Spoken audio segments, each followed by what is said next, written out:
जिस औरत पर लोग भगवान के नाम पर आंख बंद करके भरोसा करते थे, वही औरत उनके मौत का कारण बन चुकी थी। ये कहानी सिर्फ एक किलर की नहीं, बल्कि ये कहानी है एक गरीबी, लालच और अंधे भरोसे की।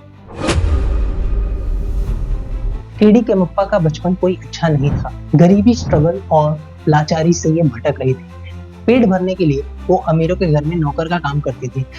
वो धीरे धीरे अमीरों की जो गोल्ड और जो चीजें हैं वो देख देख के बहुत खुश होती थी। उसको बहुत अच्छा लगता था जब वो अमीरों के कपड़े, पहनावा और पैसा देख के, उसको लालच था पैसे का। इस चक्कर में अमीरों के घर में वो छोटी मोटी चोरी करना शुरू कर देती है।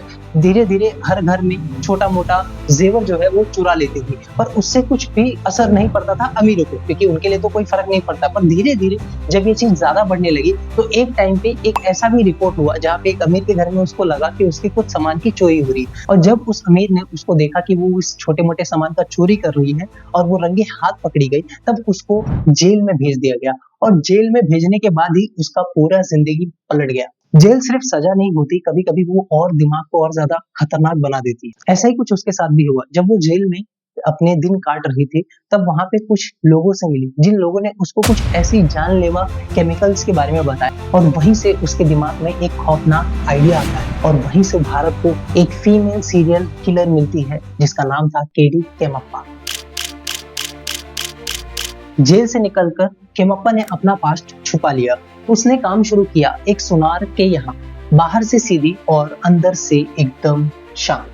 रिलीजियस को बहुत मानती थी, भगवान को बहुत मानती थी, पूजा पाठ वो बहुत ज्यादा करती थी, सब उसको देखते थे। मंदिर जाना, पूजा करना, लोगों का भरोसा तक भी वो जीत लेती थी, इस तरीके से बात करती थी। उसके लिए मुश्किल नहीं था लोगों का भरोसा जीतना। यहीं से उसका असली गेम स्टार्ट होता है। केम्मप्पा ने उन लोगों को चुना जिनकी जिंदगी ऑलरेडी ही हारी हुई थी। जैसे कुछ गरीब थे, परेशान थे, अपने फैमिली चीजों पे ही लड़ रहे थे, फैमिली ड्रामास पे ही झगड़ रहे थे, उनकी प्रॉब्लम सॉल्व नहीं हो रही थी, इसीलिए वो लोग मंदिर जाते थे, मन्नत मांगते थे कि उनका जो भी दुख या समस्या है वो ठीक हो जाए। और केम्मप्पा इसको बहुत अच्छे से नोट करती थी कि कौन कौन से ऐसे लोग हैं जिनके घरों में परेशानियां हैं या फिर प्रॉब्लम्स है, जिसके लिए वो मंदिर आते हैं और मन्नत मांग रहे हैं। और केम्मप्पा इसका फायदा उठाते हुए उन लोगों से ये कहती थी कि मैं ये सब कुछ ठीक कर सकती हूँ, मुझे कुछ ऐसी कलाएं आती हैं जिससे भगवान से मैं डायरेक्ट कनेक्ट कर पाऊंगी। और जैसे ही केम्मप्पा इन लोगों को चुन लेती, उसके बाद वो उन लोगों का भरोसा जीतती, उनके साथ बैठती, भगवान के बारे में उनसे बातें करती, उनकी दुखों को बांटती और उनकी छोटी छोटी लाइफ के प्रॉब्लम को वो सॉल्व करती, इस तरीके से कि लोगों का मन एकदम खुश हो जाता। और जब वो उन लोगों का ट्रस्ट जीत लेती, तब वो कहती कि तुम्हारे प्रॉब्लम का निवारण एक तरीके से हो सकता है अगर हम एक स्पेशल यज्ञ करें तो। एक और बात वो कहती थी, यज्ञ में शुद्धि के लिए तुम्हें अपने घर के सोने चांदी पहन के आने होंगे, तभी जाके शुद्धिकरण होगा। और केम्मप्पा जब इन लोगों को चुन लेती तो वो 3 कंडीशंस रखती। सबसे पहला कंडीशन होता कि आपको पूरे दिन में कुछ भी नहीं खाना है, पानी तक भी नहीं पीना है, उपवास रखना है। सेकंड कंडीशन वो रखती कि आप भगवान के लिए भोज बना के लेके आएंगे। और तीसरी कंडीशन, स्पेशल कंडीशन रखती कि आप दुल्हन की तरह सच कर आएंगे अकेले। और लोग उस पे अंधा भरोसा करके उसकी बात मान लेते और वहां चले जाते। मंदिर पहुंचने के बाद, यज्ञ स्टार्ट करने के पहले ही वो एक पानी देती प्रसाद के नाम पर। ऑथोरिटीज के मुताबिक ये पानी में कुछ ऐसा केमिकल होता जिस वजह से उन लोग जमीन पे गिर जाते और उसके बाद नहीं उठते।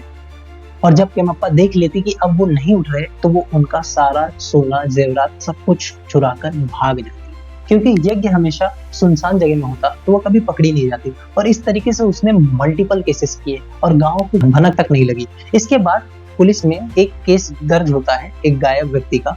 पुलिस ने जब इन्वेस्टिगेशन किया तो सच सामने आ गया। जिस औरत को लोग भगवान का रूप समझते थे, वही इन सब के पीछे थी। और उसके बाद जब इन्वेस्टिगेशन निकल के आता है तो पुलिस भी शॉक हो जाती है, क्योंकि धीरे धीरे शहर में लोग गायब हो रहे थे, पुलिस स्टेशन में मिसिंग रिपोर्ट्स भर भर के आ रही थी। और जब पैटर्न मैच होता है तो पुलिस भी शॉक हो जाती है। हर कहानी के पीछे एक ही औरत का नाम होता है और वो है केडी केम्मप्पा। केडी केम्मप्पा ये सब कुछ इसलिए करती थी क्योंकि उसको सिर्फ और सिर्फ पैसा चाहिए था, उसको पैसे का लालच था। और ये सारी चीजें देखते हुए लोगों में एक जो भरोसा था वो भी धीरे धीरे ये सारी चीजों से खत्म हो गया। और इस तरीके से मीडिया ने उसको नाम दिया साइनाइड मलिका।